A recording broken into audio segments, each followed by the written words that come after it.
what is the universal investment strategy? Well, the universal investment strategy comes out of logical invest, and essentially it's SPY and TLT, and you balance them out, okay? And you can balance them out with a MinVar type algorithm, so you have minimum variance. You can balance them out so that you get maximum Sharpe, so you make, quote unquote, make the most amount of money, okay? But that's basically what the universal investment strategy is.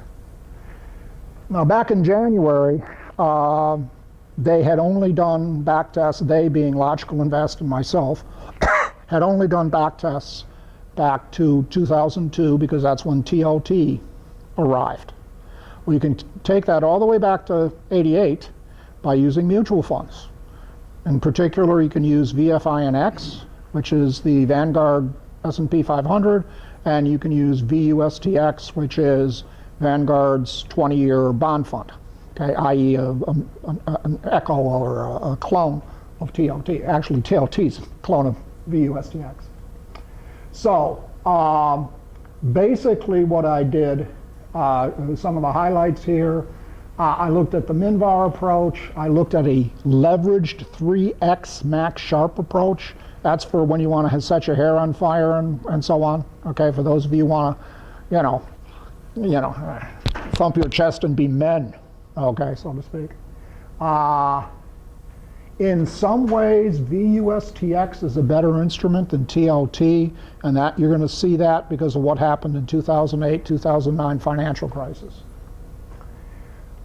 So, first off, what do you got here? This goes back to 88. The red line is VUSTX, 20-year bonds, dividends included. The blue line is essentially the SPY, okay, the S&P 500, VFINX basically, okay?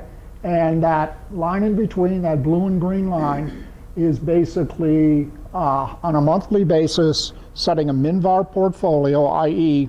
setting the weights of VUSTX and VFINX so you have the least variance, okay, least volatility, and you get that, that blue line.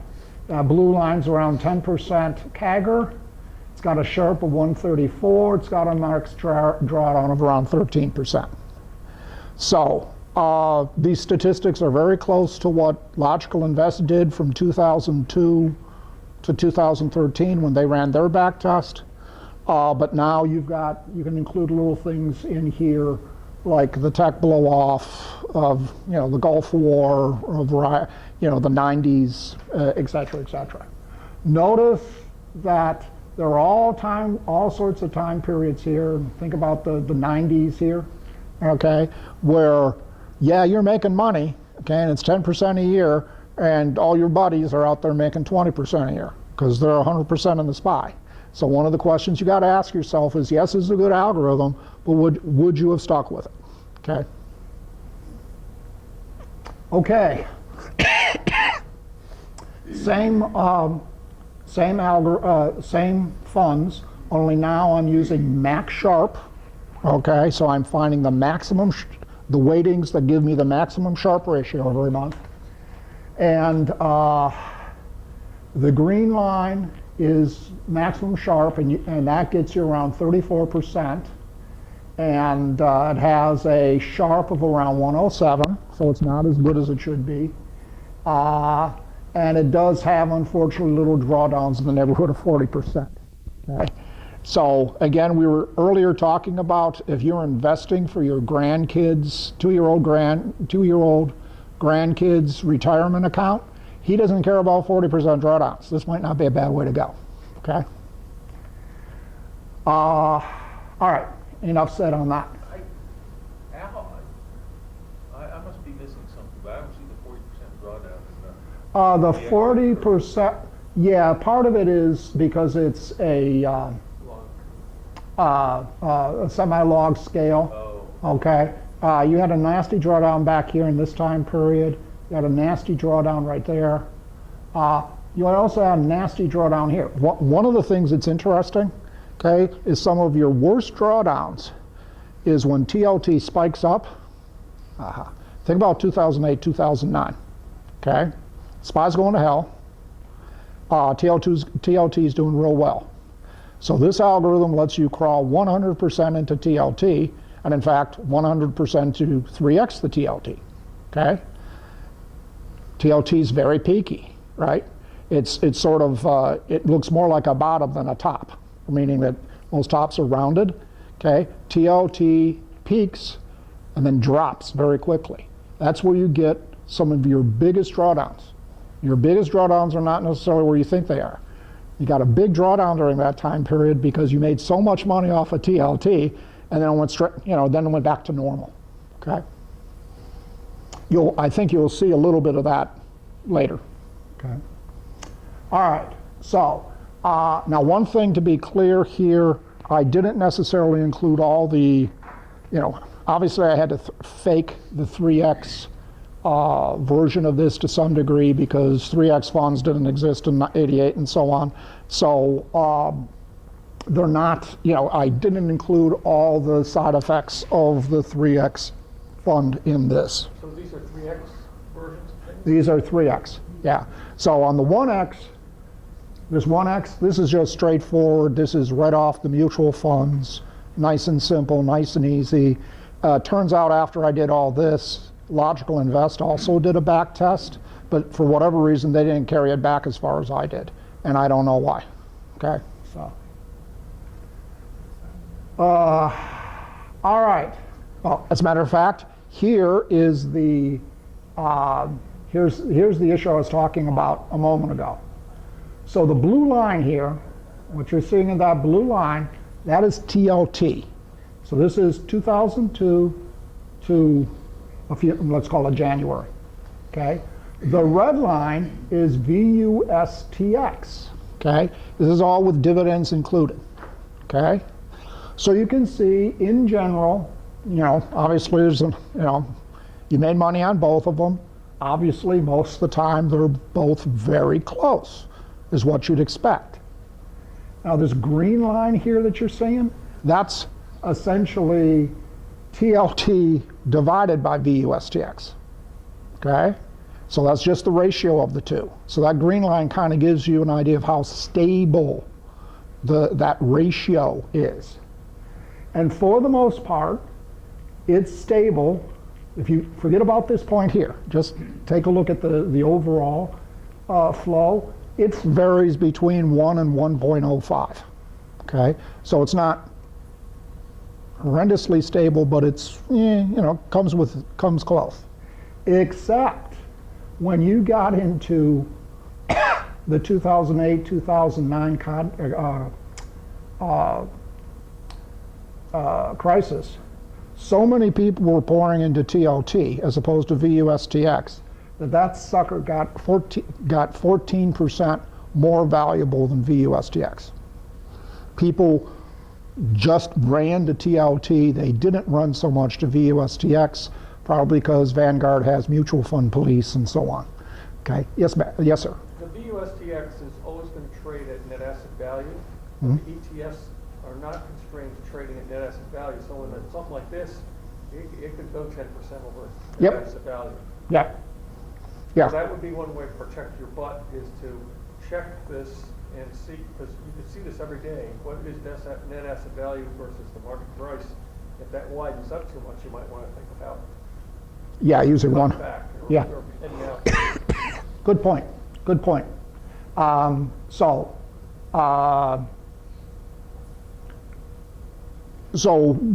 If you were to go back and take a look at the statistics I did in January versus the statistics for this, you'll see you have much less of a drawdown using VUSTX. One of the reasons is this right here.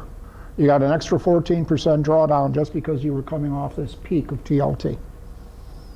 So, now, how much are you going to worry about that? Are we going to have another financial crisis in the next 5 years, 10 years, 30 years?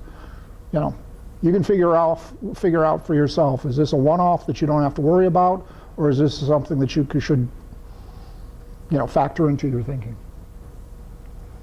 Okay, so now one thing that did come up that a number of people asked me about was, well, gosh, Al, why don't you just time all this, okay?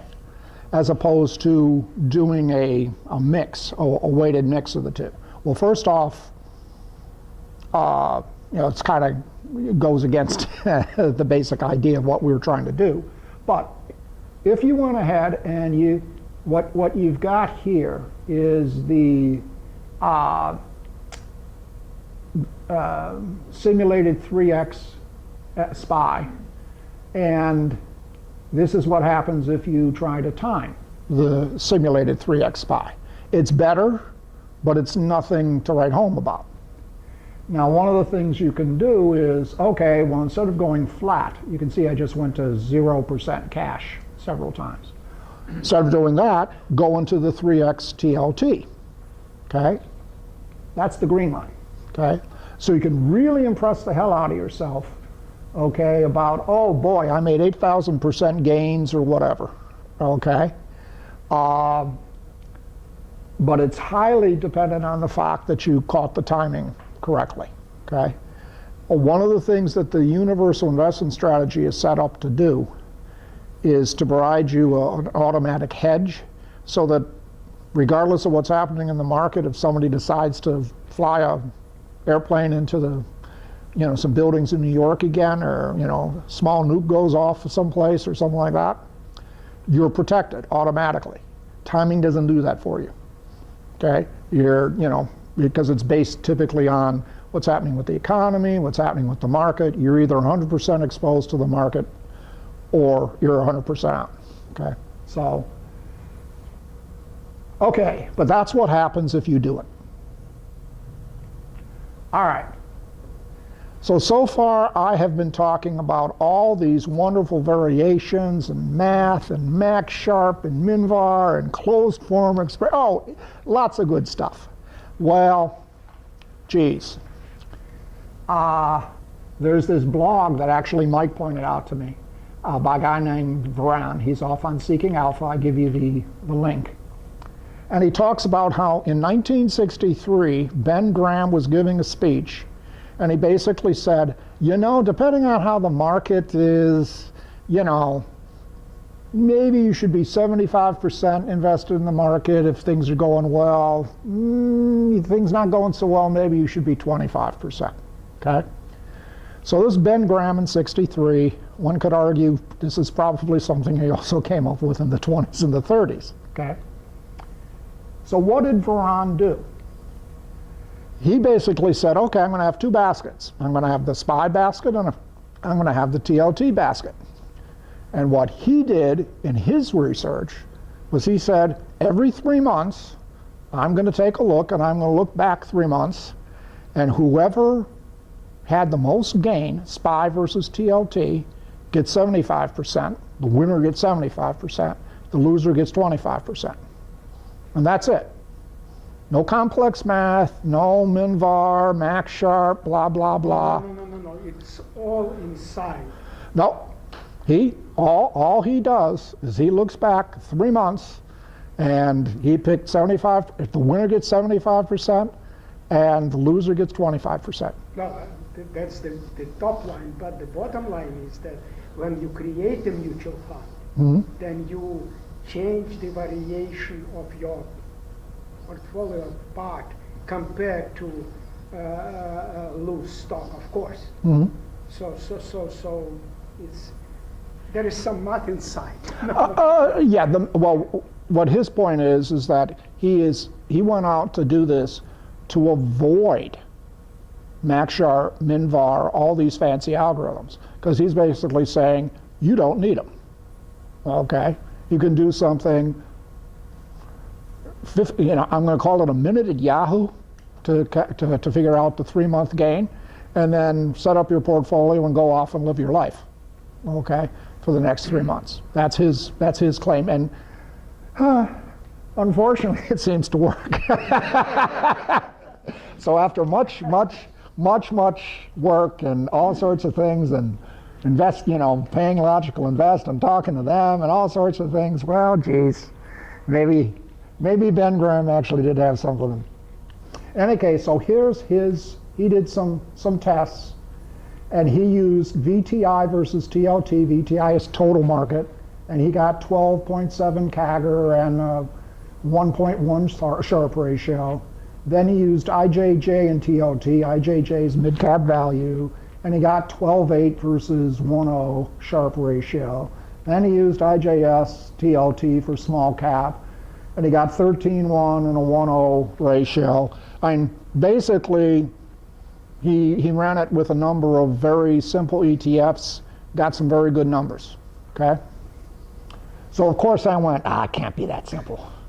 Told me I didn't waste hours of my life looking at all this stuff and so on. It can't be. I don't believe it. Okay, so I said, by God, I'm going to test this back to 88. I'm going to show that there's lots and lots of stuff here that he's not looking at. Okay, so the green line here is the minimum variance portfolio between VUSTX and TLT, or excuse me, VUSTX and VFINX since 1988. Okay, that sucker makes 10.3%. The blue line is the high performance Max Sharpe version of the weighting. Okay, that guy makes 11.8% and with a Sharpe of 109. This red line here, doing 75-25. It works fine. It gets 11.5% CAGR. It's 9.7% standard deviation. Got a Sharpe of 119. Okay, perfectly nice. Works perfectly fine. So you know all this MinVar stuff and everything. Let's just say we never talked about it. All right. So there's obviously a variation. This goes to your point. All this is there anything magic about 75-25? This family of curves here, that's 50%, 60%, 70%. The dark red one is 75, etc. And basically that just says how much money do I put into the winner? Okay? You can make the winner get 100% and the loser get 0. Okay? And then it almost turns into a timing algorithm. Okay, so you know, and here's this table, and you can take a look at it when it gets posted. You know, it gives you all the Sharpe ratios and so on. And 75% is a bad number. That's the one thing I will say. It's absolutely not the peak Sharpe. The peak Sharpe is at 70%, 1.20 versus 75, 1.19. This is vitally important difference. So I can declare I found something somewhere. For those of you who are wondering what this sick living looking curve is, what happens if you do the idiot thing? For the last 3 months, SPY won, got the most gain. Because of that, I'm going to invest in TLT. Okay, last 3 months, TLT made the most money. I'm going to invest in SPY. So it's the exact wrong thing to do. Okay, and it doesn't do all that bad. I mean, it's pretty ugly for, you know, since about 2000 until today. You didn't make a lot of money. But it's interesting to see what happens if you do, quote, the exact wrong thing, unquote. Well, what happened to the market to change the slope so dramatically in 2000? Yeah, everything's gone to hell in 2000, yes. The world changed in 2000 in many ways, yes. This is just another thing that shows that exact same thing. Yep. Yes, sir. So that 70% is ideal. Did you look at the time, whether 3 months is ideal to move versus 4? I did not. Okay.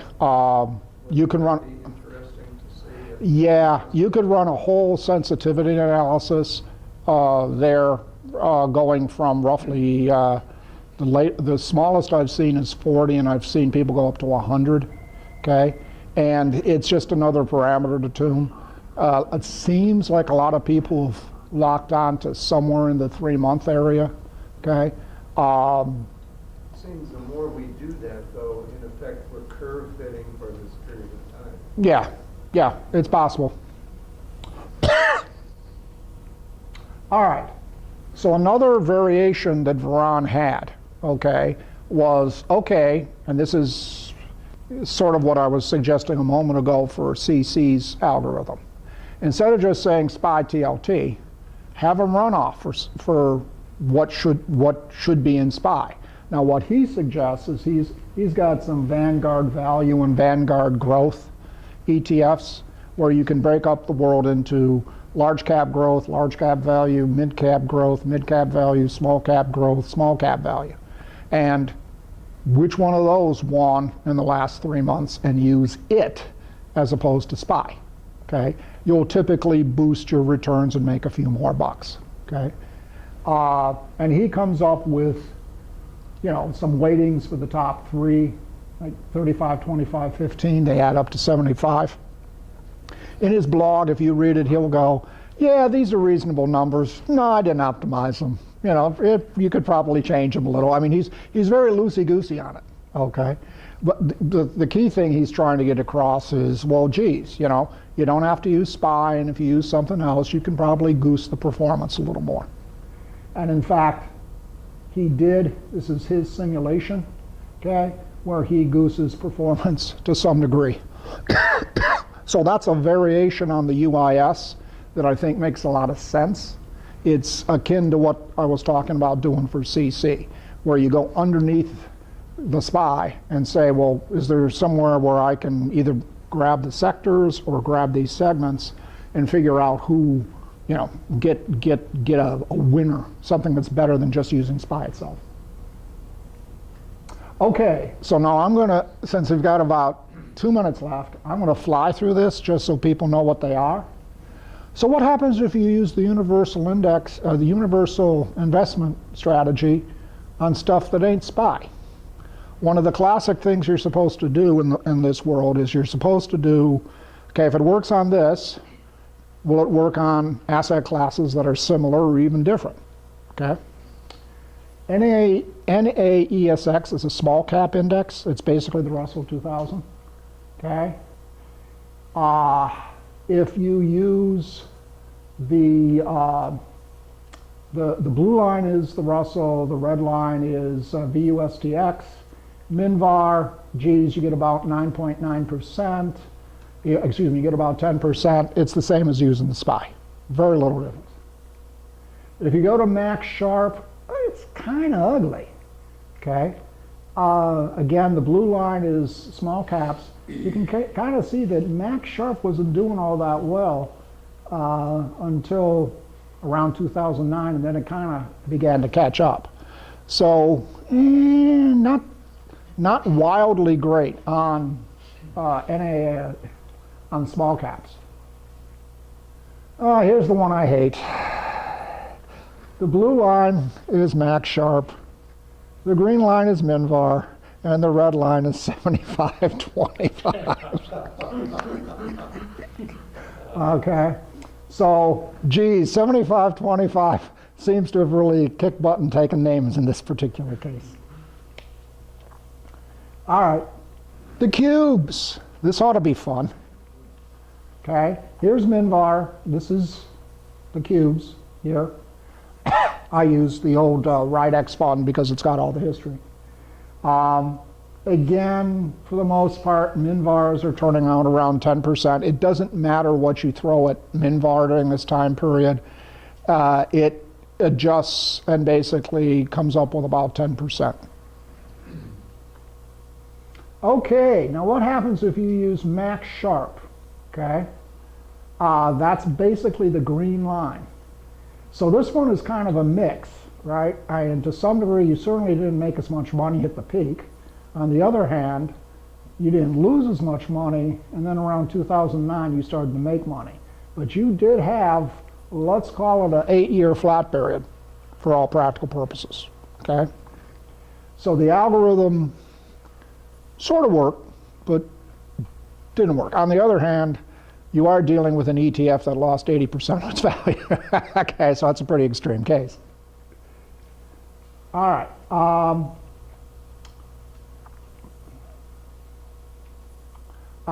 Here we go. Here's one where finally I feel better about some of the stuff we've been doing. This is, the blue line remains Max Sharpe, the green line is MinVar, and the red line is 75.25, okay?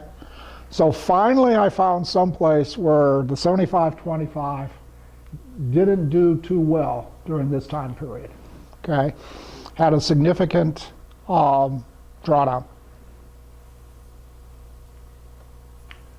XLB, okay, base materials, okay. MinVar, again back to 88. MinVar is about 9%, so it didn't quite make as much money. XLB only made about 8%, okay. So again, still a pretty good curve, but nothing to,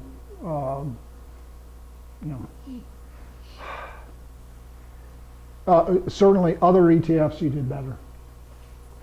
All right, what happens with Max Sharpe? Okay, well here it doesn't do too bad at all. The blue line here is Max Sharpe. So it actually made some money off of the base materials ETF. And let's see, this is just Max Sharpe with a MinVar when Max Sharpe goes negative. And here we have MinVar in green, blue line is Max Sharpe, red line is that damn 75-25 again. Seems to do pretty well again, okay? Okay, so that's it. Now, I've went through all the sector ETFs, and I've gone through some international funds and so on with this sort of analysis. I'm just going to package it all up and post it to the SIMI board. I don't think it's worth going over. In general, the UIS works, okay? I hate to say it, but in general, 75-25 usually does pretty good, okay? But that's, that's where I'm ending up. I don't plan to do a lot more on UIS at this point, because I think we kind of proven that, hey, it works well. We've done a lot of out-of-sampling testing, works on a lot of different asset classes. I'd rather wander off into the global rotation scheme or something like that and spend my time there. I think I and we would get more money out of the deal, if you will. Yes, sir. Going back to the subject of planning for grandkids and college and so forth, maybe the 75-25 would be something to consider for a portion of our long-term portfolio. Sure. Sure. Yep. Again, the whole point of my comments, and I have to admit I was a little bit of a smart aleck there, was when you're investing for decades ahead, you should take more risk. You should be less concerned about volatility and drawdown. Okay. You should probably be more concerned about are some of the asset classes I'm going to be in, will they do well over the long term? Okay. For example, the one thing that I'd worry about with the UIS is, as we were talking about earlier, sooner or later, long rates are going to flatten out. Okay. At that point, I think TLT will have still retain its hedging capability, but you won't, you'll have a very, you'll be balancing off the SPY, whatever it's at, let's call it 10% historically per year, with a very low TLT rate, okay, of 2% a year or something like that, because you won't be getting that capital gains anymore because rates are falling. That is, I think, and by the way, when Alex from Logical Invest was here, he got asked that question 4 different ways, okay?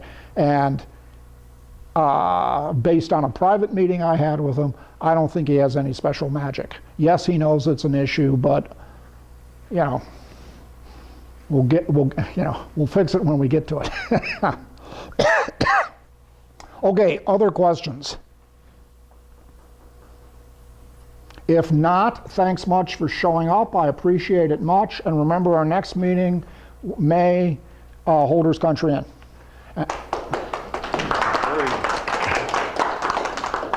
Al, did you bring some salt from Michigan with you?